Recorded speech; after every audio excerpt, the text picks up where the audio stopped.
Students, आज हम next topic पढ़ने जा रहे हैं इकोनॉमिक रिफॉर्म्स, और जिसको हम बोलते हैं न्यू इकोनॉमिक पॉलिसी 1991। तो इससे पहले हमने पढ़ा था कि इंडियन कंडीशन है on the eve of independence, position of Indian economy on the eve of independence. उसके बाद हमने पढ़ा था कि कौन कौन से डिफरेंट सेक्टर्स की क्या क्या हालत थी। फिर उसके बाद हमने पढ़ा इकोनॉमिक प्लानिंग। इकोनॉमिक प्लानिंग इसलिए की जाती है कि जो हमारे पास डिग्रेडेड, बैकवर्ड या डिसइंटीग्रेटेड जो इकॉनमी थी उसको इंटीग्रेट करना था और ग्रोथ एंड डेवलपमेंट की राह पर ले जाना था। उसमें हमने पढ़े थे 5 ईयर प्लान उन्होंने जो बनाए गवर्नमेंट ने। बहुत सारे फील्ड्स में प्रोग्रेस होगी, डेवलपमेंट भी होगी, लेकिन बहुत सारे हमारे जो ऐसे सेक्टर हैं जिनमें जितनी डेवलपमेंट होनी चाहिए थी उतनी डेवलपमेंट नहीं हुई। तो उसके बाद जब इंडिया गवर्नमेंट जो है 1991 में कुछ इकोनॉमिक रिफॉर्म्स लेके आई, जिसको कहते हैं न्यू इकोनॉमिक पॉलिसी,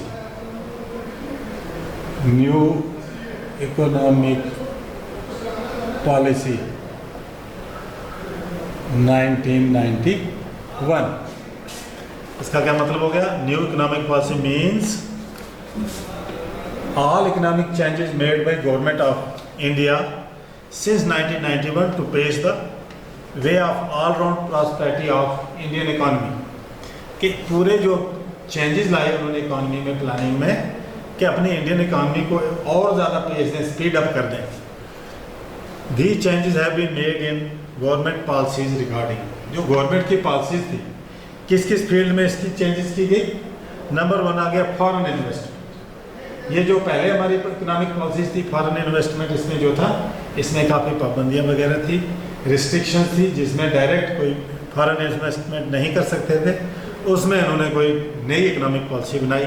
फिर इसी तरह से ट्रेड, एक दूसरे के साथ बिजनेस, एक कंट्री का दूसरे के साथ या विद इन द कंट्री, उसके लिए उसको कुछ नई इकोनॉमिक पॉलिसी बनाई। इंडस्ट्रीज़ के लिए नई पॉलिसी बनाई।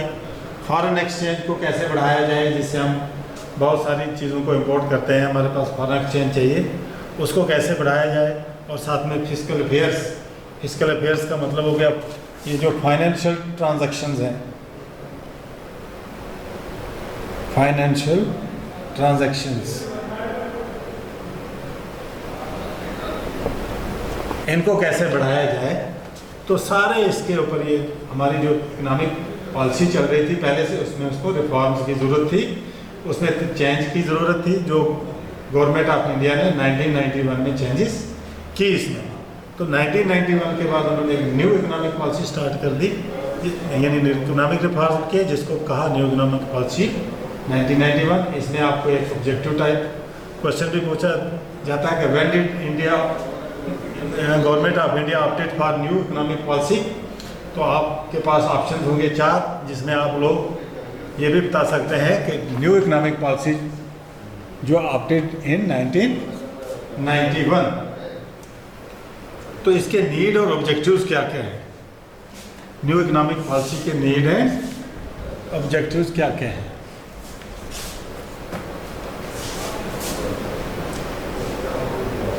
Need and objectives of new economic policy 1991। कि इसकी क्या ज़रूरत पड़ गई या ऑब्जेक्टिव्स क्या थे इकोनॉमिक पॉलिसी के। तो इसके बहुत सारे ऑब्जेक्टिव्स थे जो इसमें चेंजेस की गई। किस किस फील्ड में चेंजेस की, इसके क्या ऑब्जेक्टिव थे। सबसे पहला जो ऑब्जेक्टिव है, to improve production and productivity of public sector, to improve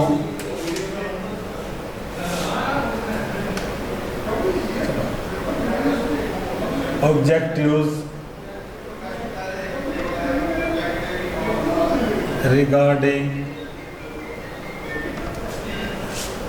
public sector.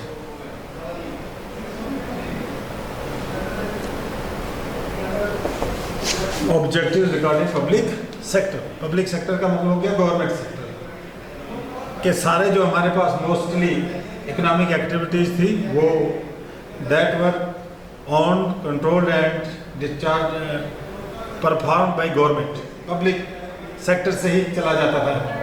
जब से इंडिपेंडेंस के बाद हमारी जो ज़्यादा कंट्रोल किसका था, गवर्नमेंट का, पब्लिक सेक्टर का था। लेकिन आप जानते हो कि जो गवर्नमेंट के डिपार्टमेंट हैं उसमें कोई अकाउंटेबिलिटी नहीं की, कोई जवाबदेही नहीं किसी की, कि जिसमें जितनी तरक्की करनी थी उतनी तरक्की नहीं हुई, कि यहाँ तक फिर हमें नौबत आ गई कि नई इकोनॉमिक पॉलिसी हमें लागू करने पड़ गई। तो इसमें पब्लिक जो ऑब्जेक्टिव रिगार्डिंग पब्लिक सेक्टर में जो हमारी डेवलपमेंट नहीं हो रही है उसमें क्या क्या चेंजेस लाने की ज़रूरत है। उसमें आता है number 1, to improve production and productivity of, to improve production and productivity of production and productivity of public sector। ये जो पहले पब्लिक सेक्टर में गुड्स एंड सर्विस को प्रोड्यूस किया जाता था उसमें उसको इम्प्रूव करने की ज़रूरत है, उसकी हालत को सुधारने की ज़रूरत है। जो उसकी प्रोडक्टिविटी है, एफिशिएंसी ऑफ प्रोडक्शन, उसको बढ़ाने की ज़रूरत है। उसके बाद आता है सबसे जो ज़रूरी है, टू फिक्स द अकाउंटेबिलिटी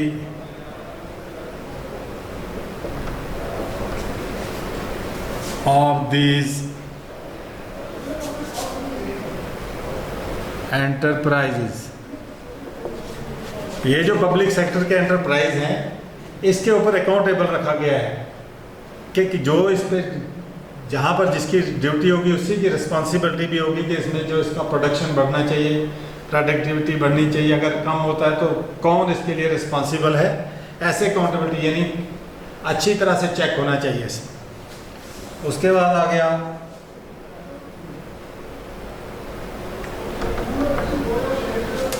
फिर उन्होंने कहा कि जो हमारी जो इंटरप्राइजेज हैं, प्रोडक्शन यूनिट हैं, जो काम अच्छी तरह से नहीं कर रहे हैं उनको एक बार फिर से सपोर्ट करेंगे, फाइनेंशियली सपोर्ट करेंगे, जैसे भी होगा कि उनको एक मौका फिर देंगे कि कैसे वो डेवलप करेंगे, कैसे आगे प्रोग्रेस करेंगे, कि जिसमें उनकी प्रोडक्शन को बढ़ावा मिले। उसके बाद आ गया नेक्स्ट,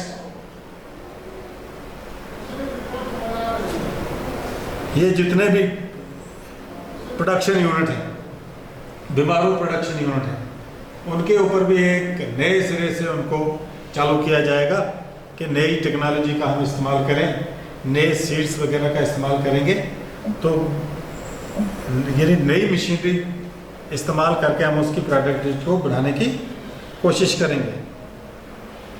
और साथ में क्या करेंगे, प्राइवेट सेक्टर को भी इसमें इन्वॉल्व करने की कोशिश करेंगे। ये न्यू इकोनॉमिक पॉलिसी में क्या कहा कि पब्लिक सेक्टर में प्राइवेट सेक्टर का भी रोल जो बढ़ाया गया है इस वक्त न्यू इकोनॉमिक पॉलिसी में। तो उसके बाद आ गया नेक्स्ट मेन ऑब्जेक्टिव जो आ गया,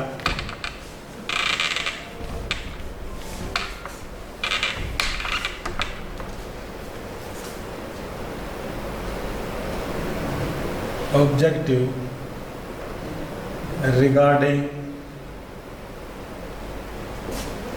FOREIGM foreign investment.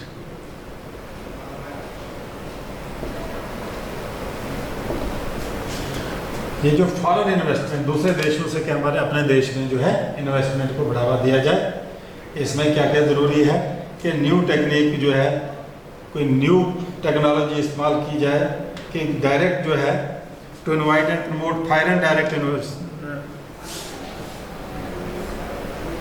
To invite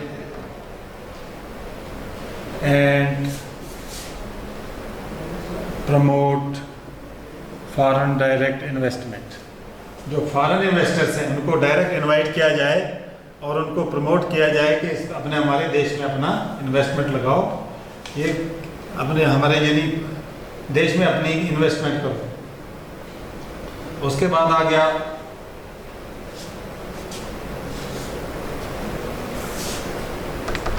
to liberalise the foreign technique, यानी जो फॉरेन टेक्निक के ऊपर भी जो कोई पाबंदियां हैं उनको हटा दिया जाए कि डायरेक्ट वो जो हमारे देश में इन्वेस्टमेंट कर सकें, हमारे देश में नया टेक्निक इस्तेमाल कर सकें, उसमें जो पाबंदियां हैं, जो रिस्ट्रिक्शन है उनको दूर किया जाए। या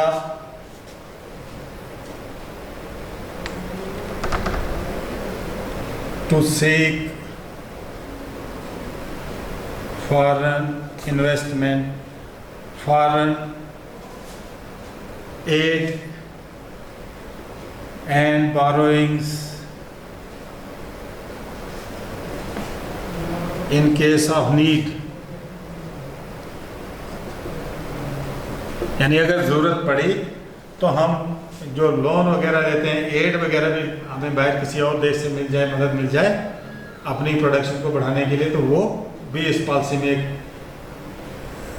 यानी नई पॉलिसी जो न्यू इकोनॉमिक पॉलिसी में एक प्रोविज़न रखा गया। तो इसके बाद आता है नेक्स्ट मेजर जो प्रॉब्लम है, हमारी सबसे ज़्यादा जो डिपेंडेंसी आज की डेट में भी है एग्रीकल्चर सेक्टर में, न्यू इकोनॉमिक पॉलिसी का जो करने की ज़रूरत है, जो जिस तरीके से हम आगे बढ़ रहे हैं उसमें और तेज़ी लाने की ज़रूरत है। तो उसमें सबसे पहले है to put all possible efforts to expand, to put all possible efforts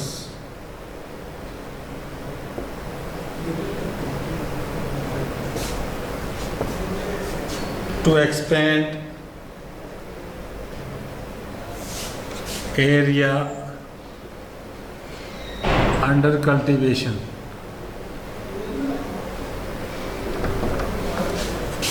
agriculture sector में कैसे बढ़ावा मिलेगा? सबसे पहले कि अगर जो हमारे पास कल्टीवेशन एरिया है उसको बढ़ाया जाए, जो बैरन लैंड पड़ी बंजर वगैरह उनको अंडर कल्टीवेशन लाया जाए, उसमें सुधार किया जाए। उसके बाद है number 2 to improve agriculture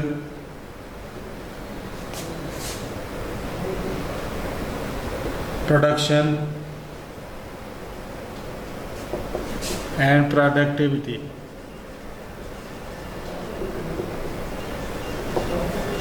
new economic policy में ये भी प्रोविजन रखा गया दोबारा से जो एग्रीकल्चर सेक्टर को है इस पर तवज्जो दी जाए, इसमें हम न्यू एरिया अंडर कल्टीवेशन को बढ़ावा दें, साथ में प्रोडक्शन भी बढ़ाएं, प्रोडक्टिविटी टेक्निक भी बढ़ाएं, एफिशिएंसी भी बढ़ाएं। और number 3 to improve agriculture inputs,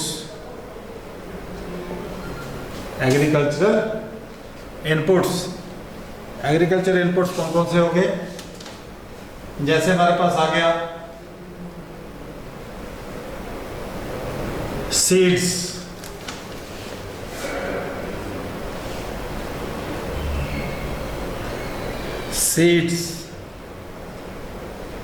fertilisers, pesticides, water, यानी एग्रीकल्चर कैसे बढ़ेगा? अगर हमारे पास सीड अच्छा होगा, फर्टिलाइजर अच्छे होंगे, पेस्टिसाइड कीड़े मारने की दवाइयाँ अच्छी होंगी, वाटर इरिगेशन सिस्टम अच्छा होगा, तो उसमें हम एग्रीकल्चर सेक्टर में प्रोग्रेस कर सकते हैं। उसके बाद है ज़मींदारों को एनकरेज करें कि अपनी जो प्रोडक्ट है उसको एक्सपोर्ट भी कर सकें, to encourage export facility to the farmers, to the cultivators. और चौथा है, जैसे एग्रीकल्चर सेक्टर में प्रॉब्लम है वैसे ही इंडस्ट्रियल सेक्टर में भी हमें चेंजेस की ज़रूरत है। न्यू इकोनॉमिक पॉलिसी में जो चौथा ऑब्जेक्टिव रिगार्डिंग इंडस्ट्रियल सेक्टर,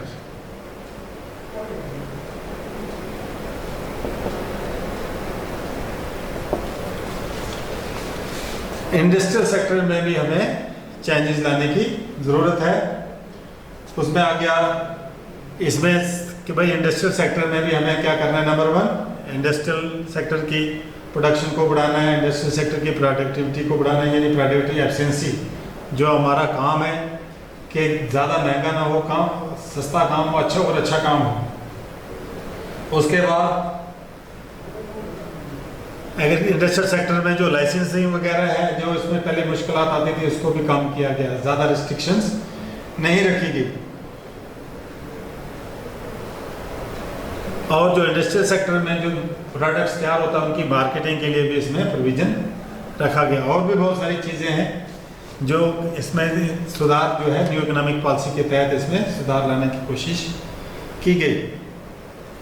जैसे to reduce minimum present system licensing, to make suitable arrangements for the marketing of industrial products, to encourage the export of industrial products, कि export of industrial product को भी हमें encourage करना चाहिए। To create industrial environment in which Indian industries may capable in facing international competition, कि हम अपना product को ऐसे तैयार करें कि इतना अच्छा तैयार करें कि इंटरनेशनल मार्केट में भी हम कम्पीट कर सकें अपने प्रोडक्शन में, तभी जाके तो मार्केट बढ़ेगी। जो हमारा आउटपुट, अगर हमारी चीज़ें सामान उतना अच्छा नहीं होगा, दूसरे देशों के साथ मुकाबला नहीं कर सकेंगे, तो हमारा प्रोडक्ट कहाँ बिकेगा। इसलिए हमें इंटरनेशनल मार्केट में कम्पीट करने के लिए हमारा प्रोडक्ट जो है वो भी अच्छी क्वालिटी का होना चाहिए और कम रेट पे होना चाहिए। उसके बाद आता है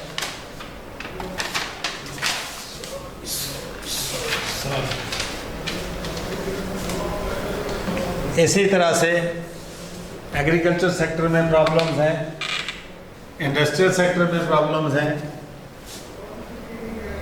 इसी तरह से to overcome problems in territory sector,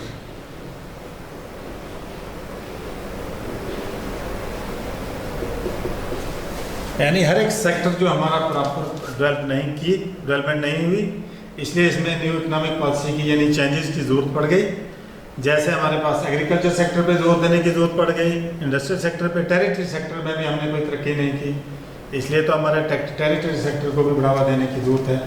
कि जैसे transportation system, insurance system, communication system, banking system, इन सभी को हमें अच्छी तरह से इस यूज़ में लाने की ज़रूरत है, जिससे हमारा जो है बाकी जो प्राइमरी सेकेंडरी सेक्टर जो है उसमें बढ़ावा मिले, उनको अच्छी सर्विस मिलेगी तो अच्छा हमारी इकानमी भी अच्छी ग्रोथ करेगी। या और बहुत सारे ऑब्जेक्टिव्स हैं इस इकोनॉमिक पॉलिसी के।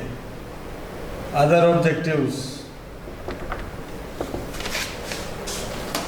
सबसे पहले आ गया to invite private capital and entrepreneurship. तो जो ज़्यादा गवर्नमेंट का कंट्रोल था पहले, उसको कम करके प्राइवेट ओनरशिप को ज़्यादा जोर दिया गया, प्राइवेट सेक्टर को ज़्यादा इनवाइट किया गया कि जो प्राइवेट इंडस्ट्रीज है, जो प्राइवेट फर्म्स हैं, उनमें जो एक दूसरे में कंपटीशन हो जाए। पहले जितने भी प्राइवेट फर्म थी उसमें उतना कंपटीशन नहीं था, रिस्ट्रिक्शन बहुत थी, नया कोई उसमें एंटर नहीं कर सकता था। तो जिसमें कंपटीशन कम की वजह से अपनी मर्ज़ी से माल तैयार करते थे, जो इंटरनेशनल मार्केट में कम्पीट नहीं करता या अपनी मार्केट में भी उसकी उतनी वैल्यू नहीं होती। तो सबसे पहला वही हो गया हमारे पास कि हमें प्राइवेट एंटरप्रेन्योरशिप को, प्राइवेट कैपिटल को भी इनवाइट किया। उसके बाद आ गया जो हम नॉन प्लान एक्सपेंडिचर या नॉन प्रोडक्टिव एक्सपेंडिचर करते हैं, उसको भी कर्टेल करने की ज़रूरत है, कम करने की ज़रूरत है। और न्यू इकोनॉमिक पॉलिसी का मेन मकसद जो था कि जो महंगाई है उसको कंट्रोल करना है, टू ओवरकम इन्फ्लेशन। इन्फ्लेशन यानी महंगाई को भी कंट्रोल करना है था, न्यू इकोनॉमिक पॉलिसी का ये मुद्दा था। उसके बाद टैक्स स्ट्रक्चर जो है उसको भी सिंपल करने की ज़रूरत थी, उसमें भी उन्होंने कुछ चेंजेस लाई। फिर उन्होंने क्या किया कि ग्रॉस डोमेस्टिक प्रोडक्ट को बढ़ाने के लिए उस पर जोर दिया गया। ग्रॉस डोमेस्टिक प्रोडक्ट बढ़ेगा तब पर कैपिटा इनकम भी बढ़ेगी, लिविंग स्टैंडर्ड आप लोगों का भी बढ़ेगा। और सबसे जो मेन था, to control poverty and unemployment. Poverty और अनएम्प्लॉयमेंट को कंट्रोल करना था, जो उस वक्त की सबसे ज़्यादा बड़ी मुश्किल थी। हमारे देश की सबसे बड़ी ज़्यादा मुश्किल, एक तो पॉपुलेशन बहुत ज़्यादा है, बहुत पॉपुलेशन के साथ अनएम्प्लॉयमेंट भी बहुत है, जिसकी वजह से हमारे देश में पॉवर्टी भी बहुत है। क्वालिटी एजुकेशन भी इतनी कम है कि जहाँ तक पढ़े लिखे लोग भी बहुत कम है, जिसकी यानी पढ़ाई कम होने की वजह से नौकरी भी कम है। लेकिन पॉपुलेशन इतनी ज़्यादा है कि पढ़े लिखों को भी नौकरी नहीं है। अनएम्प्लॉयमेंट यानी लोग काम करना चाहते हैं, उनको काम नहीं मिल रहा है। तो इतनी बहुत सारी जो प्रॉब्लम्स हैं हमारी डिफरेंट सेक्टर्स में, उनकी जो कमज़ोरियाँ हैं उनको दूर करने के लिए इकोनॉमिक रिफॉर्म्स की गई, यानी न्यू इकोनॉमिक पॉलिसी 1991 को लागू किया गया, जिसके बाद हमारी इकॉनमी जो है उसमें बहुत सारा सुधार हुआ था, जिसमें हमारा ग्रॉस डोमेस्टिक प्रोडक्ट भी बढ़ा, जिसमें हमारी जीडीपी भी बढ़ी थी, ग्रोथ रेट भी बढ़ा था। आज फिर मैंने पहले लेक्चर में भी आपको कहा था कि आज कोविड-19 की वजह से हमारी इकॉनमी फिर थोड़ी सी डाउन हो गई, लेकिन इसको भी सुधारने के लिए गवर्नमेंट कदम उठा रही है, जिसमें हमें भी गवर्नमेंट का पूरा साथ देना चाहिए। Thank you.